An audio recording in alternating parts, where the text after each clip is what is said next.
righty. Hello, everyone. Um, I'm James Waddell. I am your host for Cognitively CRE.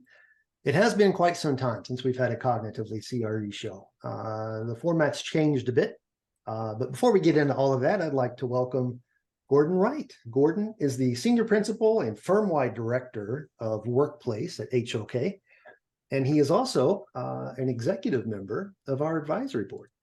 Welcome, Gordon. Thanks, James, and thanks for setting up the conversation, and hopefully I'll be able to keep up with you. No worries. No worries. Let me say thank you to the audience as well. So the audience members, you'll recognize right now that our videos are turned off and you are muted. We will be opening up audience participation shortly. Gordon and I are going to set the stage with the conversation and then ask for your feedback as we get going. Gordon, let me start the conversation by sharing a presentation slide. I'm doing that right now. I'm going to pop into the screen here in just a moment. There you go, way down here. Hello, everybody. Hey, so I wanted to start the conversation off from a CRE perspective about what does it look like when we integrate AI at an enterprise level? How is it used in terms of optimizing corporate real estate? And how do we maintain a human-friendly approach to that? And, you know, I kind of giggle, but there's legitimately some serious concerns about how to make sure that it stays human-centric across the enterprise, but particularly as it relates to workplace and CRE. So let me stop sharing for a second and give you a little more information. So Gordon, I think AI, when we started, particularly in terms of corporate real estate or commercial real estate, from a workplace perspective, from an office perspective, it'll be used to help integrate data from lots of other systems with the intent that it gives us better asset lifecycle management and with the expected outcome as well as being able to increase the tenant experience or the occupant experience of that. I don't know what all that means exactly in terms of what is real, which I think is part of the conversation that we want to have here. So from your perspective, I know you're talking to lots of large corporate clients these days about what workplace is and what campus environments are, but in particular, what the office means to them now.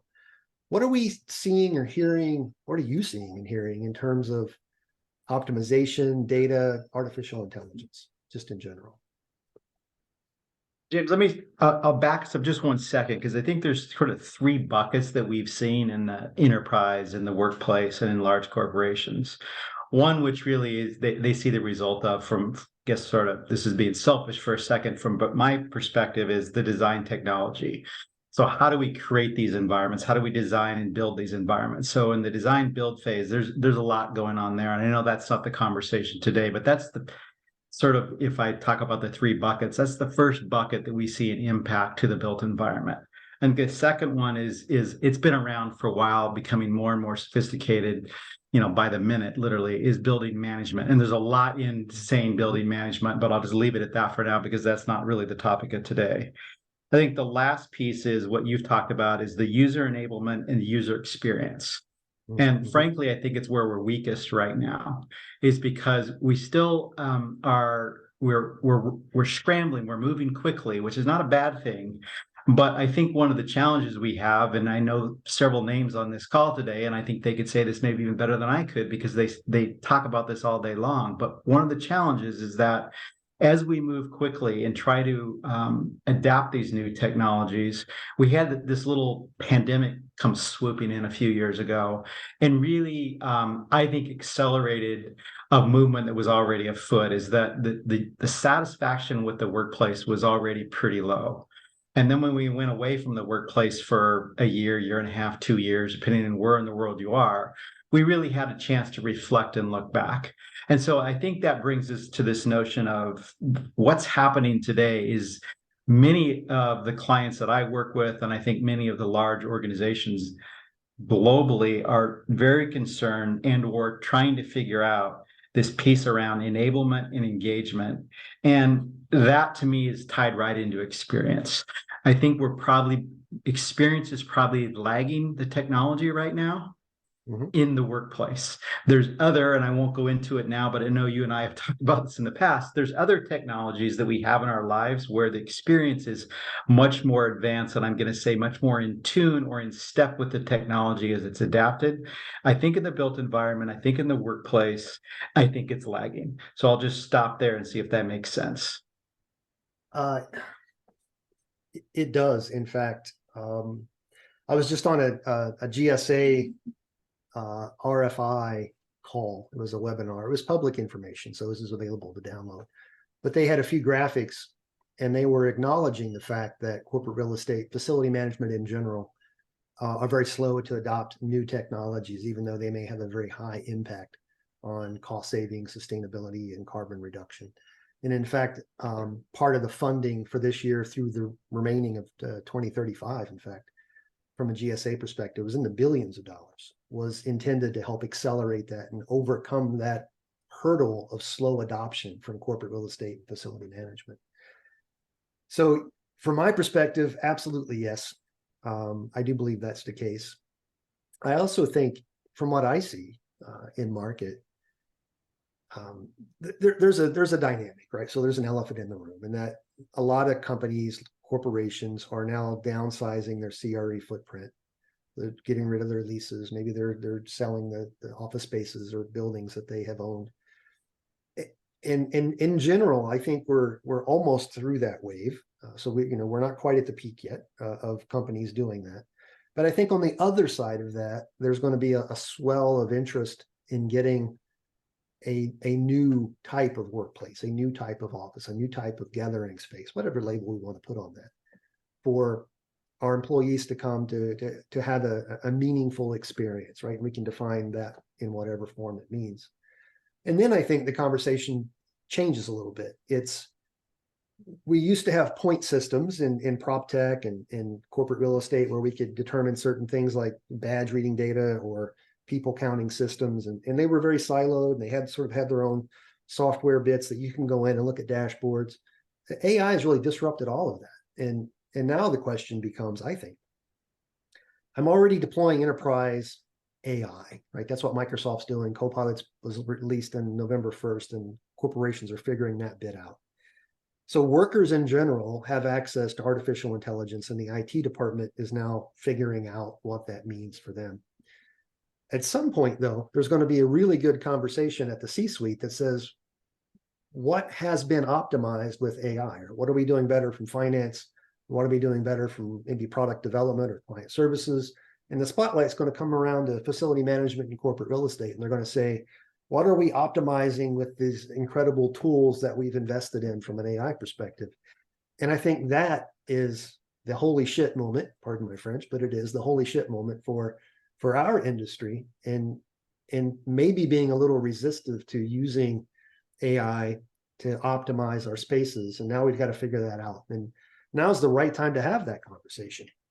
And I love starting with you on our relaunch of Cognitively CRE, because it's the beginning, right? It's the beginning of the genesis of a new environment. It starts with where you are. It's the understanding of the client expectations. It's understanding of the work that needs to be done and designing a space with the right technologies to make that happen. Wouldn't it be wonderful if we already had lots of access to the enterprise data that's being used from an AI optimization perspective to inform that? And I think those are the conversations that we're starting right now, in terms of enterprise has new types of data that's relatively easy to access. Is it being used to help inform what our new type of workplace and corporate real estate is for our occupants, in terms of ensuring they have the right experience at the right time? I'll add, James, that, something you said is, I think we have to, and many of the people on this call, again, could say this probably better than I. And I at one point in time was on the end user side working for a large pharma corp. We've had the mentality on the corporate side that real estate is a cost center. And there's been organizations and individuals in those organizations that have realized that when we provide the right environment for our employees, good things happen. Now we're starting to see, we have for several years, some really good large longitudinal studies that actually demonstrate that with data. But I think now we're really in this shift from that to really beginning to look at is something that's enabling success for not only the employee, but the organization. And that's where I think that little place, that shift, that translation from cost to enablement is where I think we can harness some of the power of AI and start to use it in a productive way for the real estate, not just for finance, not just for manufacturing and all those other business groups and entities within an organization, but actually in the facility side of things. Let's poll the audience now. I'm going to allow or turn on, I should say, video and audio from the audience. Give me just 1 second. Yeah, you guys should now have the ability to unmute yourselves and turn on your cameras. I'd love to hear any feedback that you may have in the audience. Vic, you must have some feedback for us. I'm going to put you on the spot. If you're able to talk, you might be traveling. I'm not sure. Nope. There you go. Here. Yeah, we can hear you, Bob. Yeah, no, this is a great conversation. I think about AI as being a tool for optimized capital planning when it comes to facilities, feeding into the overall predictive analytics to fuel IoT systems that run buildings, that make buildings smarter. And when you can optimize the way a building operates, it can match what that building's utilization is for its occupants. So you've got data coming in from both sides, one that runs the building most efficiently and the other one that optimizes the space utilization more efficiently, collecting data from sort of both ends of the spectrum. It's really interesting. I mean, we talk about this, and there are and have been some advances made in that space. Even going back prior to the pandemic, I was working with a company called Uptake Technologies that was I was advising them, and they were building an IoT and predictive analytics platform for the built environment. They do it for the rail and wind industries, and they were moving into real estate. Unfortunately, they sort of killed that whole project, but it does still have a lot of promise. Other companies like Siemens and others are doing a lot of the work in IoT and predictive analytics. But I think that's where AI can certainly be an additional way of buildings becoming even smarter. The predictive analytics is IoT, relies on a lot of sensor technology, but it doesn't necessarily aggregate that sensor technology across the entire universe. So if you have an AI that can understand, for instance, on a building chiller system, what parts go bad when, but then understands how that happens for the entire universe of that particular product or that particular brand of chiller across the entire universe. I think that's a very powerful thing that you can bring back to your corporate real estate and facilities management department to run a building more efficiently. And then on the other side, the side that I mentioned about workplace, when you understand behavior and input from the employees on how they want to utilize the space and what the behaviors are around their utilization space, you can actually make the building accommodate how people work. So I think this is a really fascinating topic. I think it's still at the early stages, but it's very exciting. And I think there's multiple ways to sort of parse the whole topic and come up with solutions. Wow, man, there's a lot of genius in that. It'd be hard to unpack that in just a few short minutes. It's yeah. I mean, I just spewed it all out in 2 minutes, but it's probably two separate hour-long conversations. Yeah, to deep into it. One of the things that I've been thinking about for quite a while, even since we launched about 4 years ago at Cognitive Corp. It's the data set that the client has, which is locked away in the IT and the enterprise systems and the facility systems. That is the behavioral component of what someone does when they're in the space.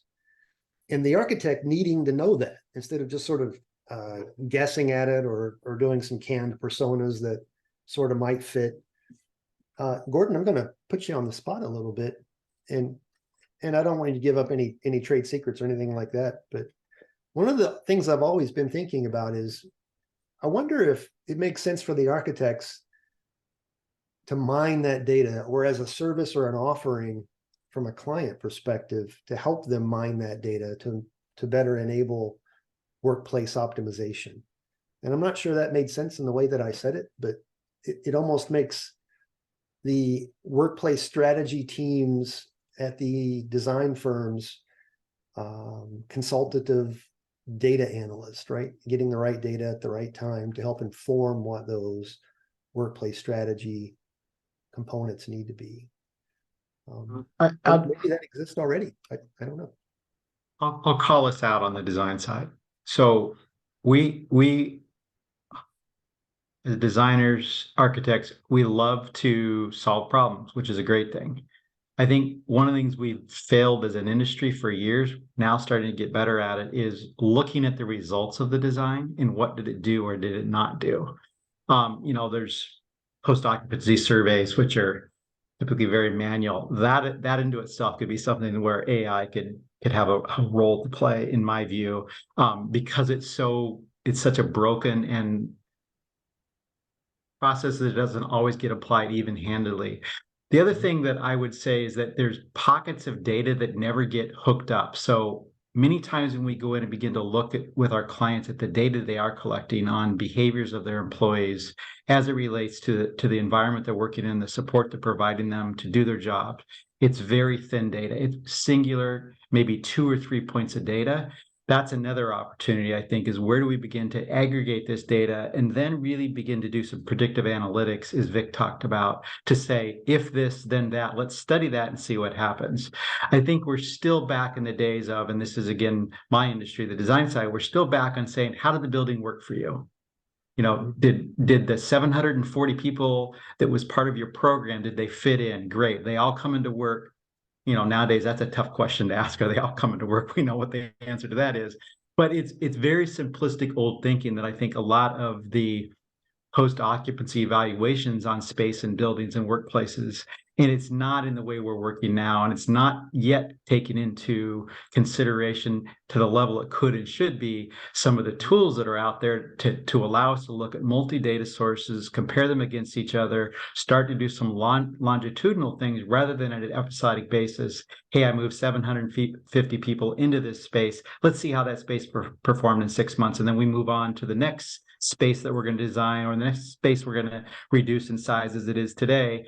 And we lose that sort of intelligence because it's all very linear and it's singular. And again, the data is not very deep. You've hit on something, and it's an unspoken truth because it's scary. No one wants to say it. I'll say it. Prior to generative AI being so readily available, there were a number of really good software companies and even startups that were able to analyze enterprise data and come up with sentiment analysis, organizational network analysis to get a sense for how the teams were working. And you could translate that over to workplace. Bit of a heavy lift. It required lots of people to get involved, and you had to have your IT department approve it, a bunch of stuff, right? But it could be done. In the world that we're in now with generative AI and all of the ability to tie systems together, and generally that's called APIs. That's how you get access to silos of data and other systems. But I can use an API to get to those software vendors that are doing that for us if I have a contract with them. However, I can put an agent or a GPT, which OpenAI calls them now. We call ours cognitive autonomous agents. They call theirs GPTs. Fundamentally, they're similar, slightly different, but fundamentally the same. You can put a GPT or an agent in the front, give it access to all of this data, provide the right rules and workflows for it, and it will, in near real time, provide you the insights as to how people are doing their work and where they're doing their best work. So now there should be this huge aha moment. It's almost in near real time where you can see Office A versus Office B, or location A versus location B, pilot A, pilot B, or C. You can start doing comparative tests as to what spaces and technologies being deployed within those places best support that particular business unit or those teams within that business unit at that time. And now you can start replicating those spaces, right? You can start looking at why certain spaces aren't supporting as well as other spaces, while you start building out these known good spaces. And how we define known good spaces, productivity always comes up, and that's a real heartburn for me. We don't suggest anyone measure productivity. What you can measure is sustainable productivity.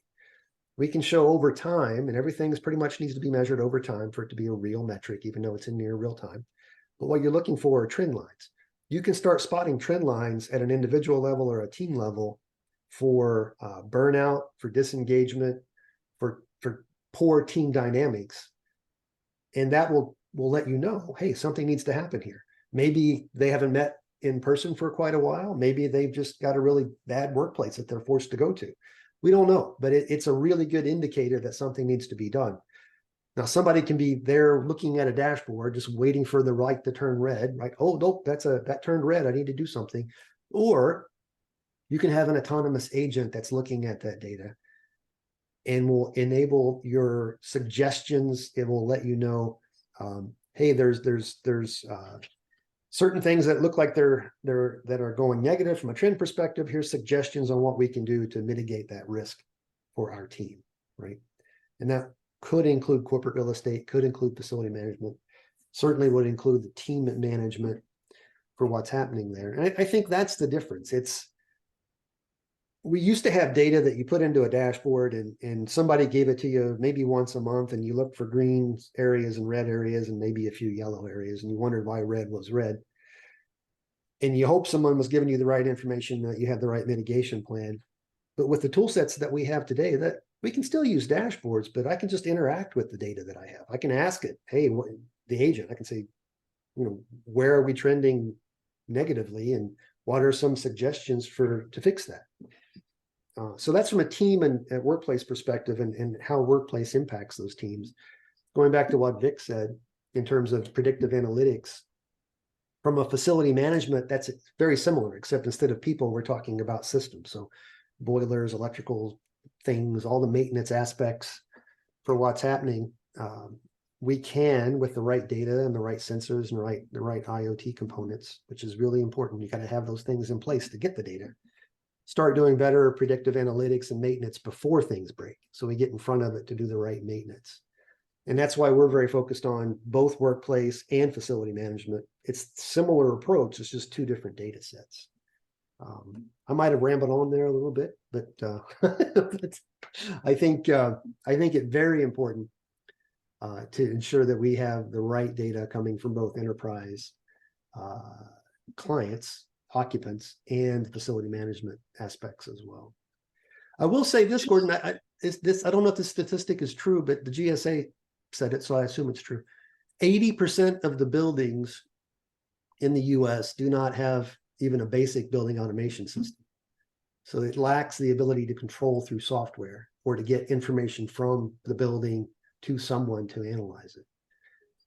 I didn't realize it was that high, but in our smart building practice, I think they're quoting high 70s, so it's pretty close. One of the challenges I think too is that the US has a stock, I'll call it, of buildings that have not been brought into the 21st century.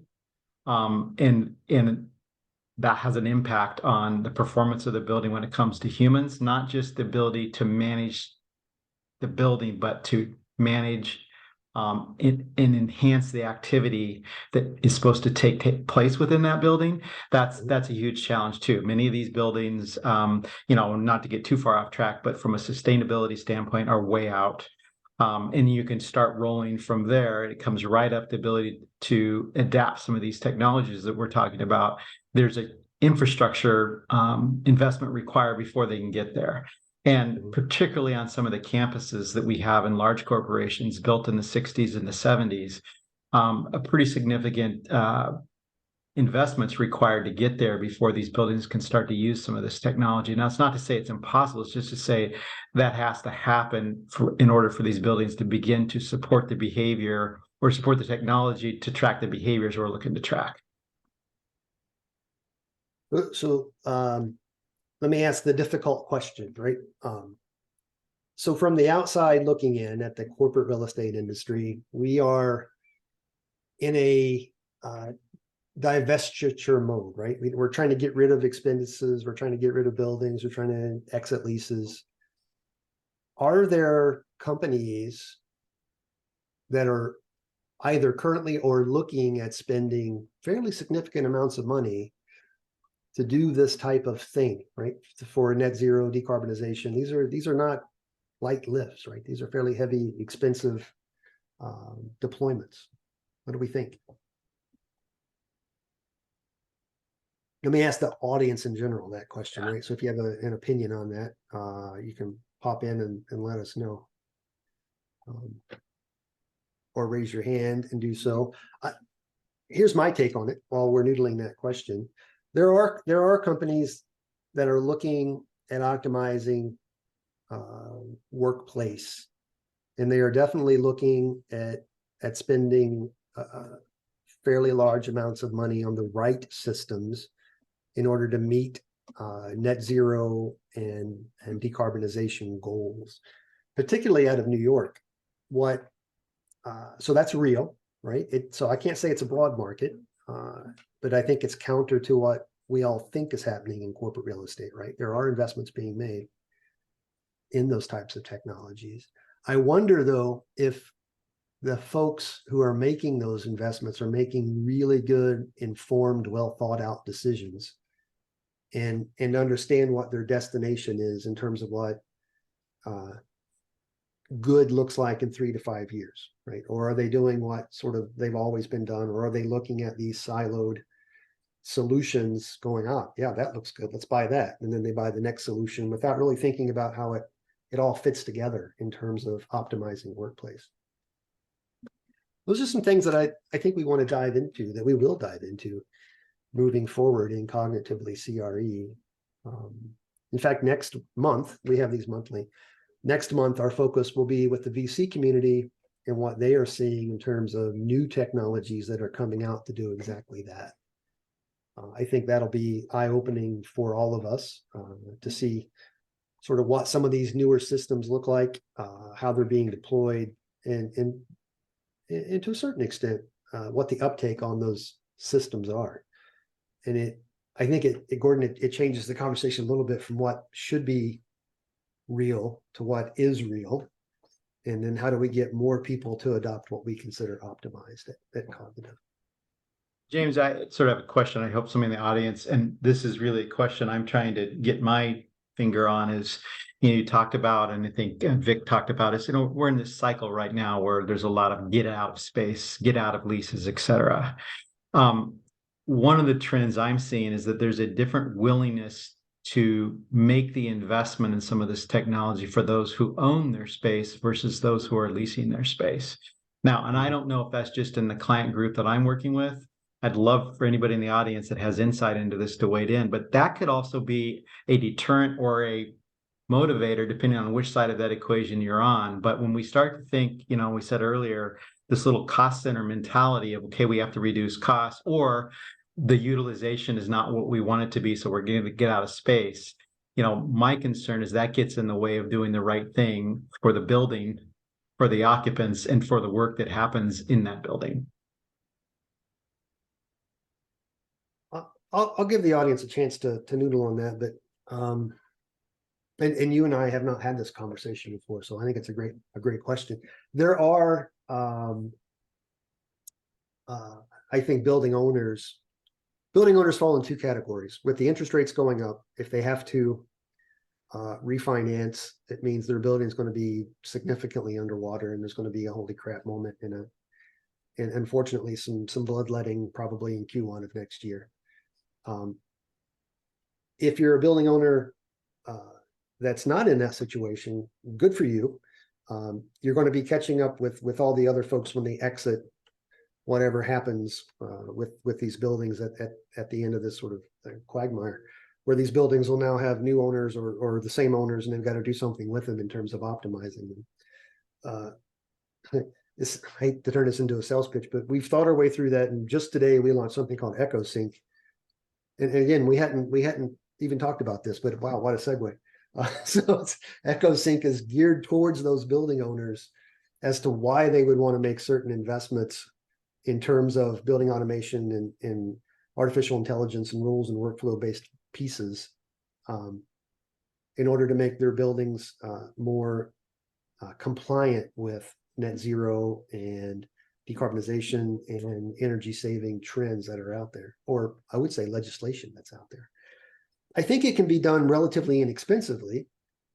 We're not talking smart or intelligent buildings the way that we used to, right? That was a significant cost factor, and a lot of that was interesting to have, but not absolutely necessary to have. I think what we're talking about now is the true optimization in terms of not sacrificing occupant experience, but somewhat of a trade-off where we have a really good high occupant experience, but we also ensure that we're doing that in a very energy efficient way. And that's where I think AI can really help us. It's near real-time optimizations for what's happening at the moment, as opposed to scheduling air handling changes or some other fancy algorithm that's running in the background. There's this intelligence that's sort of managing. But that being said, anybody from the audience have an additional thought on that before we? Hey, James. James, Yes, this is sir. Stan. Hey, Stan. So as simplistic as it might sound, from my days as a strategic manager at Wells, the 10-year look was to, exit secondary, tertiary markets and, throw more dollars at the primary markets. And that might still be a Class A, Class B building. But again, the money investors, where the money was going to go, it didn't matter the asset class. It just mattered about the geography or the location. Mm-hmm. So I think as you look at investors on the owner side, I mean, they're all probably going to have some form of a short, mid, long-term strategy. And those dollars are obviously going to go where the labor is, where they get the biggest return on capital or human resources and things of that nature. So that's just a kind of an FYI. I think that's where the money goes, obviously, is where the long-term play is. Mm-hmm. I don't disagree with you. I think that feels right. Gordon, what do you think? I mean, what's some of the feedback based on that information? I think what Stan said is absolutely correct. It hasn't all shook out yet. And you sort of alluded to Q1. I mean, I don't have a crystal ball. If somebody on the call does, please speak up because I'd love to know. But we're going through a period where there's a lot of unknowns. That we had cost of living increases. We've got cost of goods increase. We've had a rapidly increasing interest rate, which all those things have a direct impact on building owners. And I think more than just having an impact, it has a direct impact on their ability and or willingness to invest in their assets. Now, I think one of the things perhaps, breaking this down a little bit, I spent some time working in Europe. I alluded to this earlier, and I'm no longer up to speed on this, but so anybody knows better, correct me, please. But they've been focused on the improvement of the building supply for a longer period of time than they think we have in the U.S. Someone said earlier, there's pockets of, I think of California and I think of New York where they have put laws in place that there's requirements to do some of this. In general, a lot of our building stock is behind what if you went to Europe and looked at it. While the stock in Europe may actually be older, it's been retrofit to allow to do some of these things much more simply and now more cost effectively than if you have to start at a very, very low level and sort of work your way up through building in sort of a architectural sense. That I think is one of the concerns I have as we go into this, and even in valuations of these assets are, have big red question marks over them. What are landlords going to do? What are some of the REITs that own these buildings going to allow the landlords to do? And what's the market going to incentivize or de-incentivize the landlords to do? That is the $1,000,000 question, as they say. And you're right. And man, I wish I did have a TARDIS. This is a 1983 version of the TARDIS, by the way, for all of those on the call, where I could go slightly ahead in the future and figure that out and know what the right decisions are right now to make. I wish I knew. We're coming up on 40 minutes. So we like to keep these right about 40, 45 minutes. We could dive deep into what you just said, Gordon, for a whole nother hour at least. And we start tying that with what Vic said. Now we're into a 2-hour conversation. So here's what I'd like to do. I'd like to continue the conversation, but I'd like to do that in a very, somewhat formal way. So let me show you guys something and I'll talk our way through it as we're doing this. Hang on just a second as I share my screen. Here you go. So part of what we're doing, we don't need sound, is we are on Cognitively CRE. We are on the AI Innovators website, right? So that's part of our sponsorship package is through AI Innovators, and that's where we are. We're able to continue the conversation through Cognitively CRE on the public discussion board at AI Innovators. And if you wanted to, you could click that link and see the conversations, but you couldn't participate, meaning you don't have to join to see what the conversations are about. But if you do join, you have the ability to continue the conversation, right? So if you had a thought or a question, you can ask that via creating a post. You can also see the membership that's on the site. And if you had a specific question for them, like maybe me or Gordon or another that has been on a Cognitively CRE show, you can ask that directly here. And this is very purposefully very similar to LinkedIn. So if you're familiar with using LinkedIn, you'd be very familiar with using the AI Innovators forums. So that's what we hope will be the primary way of getting feedback from you as an audience on future conversations and points that we talk about at Cognitively CRE. You'll also have access to many AI tools now and in the future. We understand that, particularly from a facility management perspective, the proof is in the pudding, so to speak, where we want to have the ability to test things, to use tools, but we don't want to spend a lot of time talking to a salesperson or signing up for a demo. It's a hassle. On AI Innovators, you'll have the ability just to pop into a tool, play around with it a little bit, see what it feels like, and then you'll get a sense for where we're headed in the future, near future, which in reality is now. There's so much things that we could be doing now as an industry to help us optimize both the design and the life cycle of our corporate real estate and workplace perspective. So that being said, I'm going to open it up for everyone for final thoughts and questions right now. But let me say first, thank you, Gordon, truly for the beginning of a very deep conversation, which is what Cognitively CRE is. Right? We're going to dive much deeper into these points and conversations as we move forward. Thank you, sir, truly for that, and the audience in general. Thank you all very much for your participation as well. I hope that you will continue with us as we move forward. So that let me ask Gordon to begin. Gordon, are there any final thoughts or ideas you would like to leave the audience with? I don't think I have any inspirational words, but I love this format and look forward to being in the audience in the future, James. I think this is a worthy and timely conversation and has such an impact on the world we all make our livings in. So if you need any incentive, tie it to what you do for a living and what you're passionate about. That's my incentive. Oh, that's awesome. That I can't top that. I'm going to leave it right there.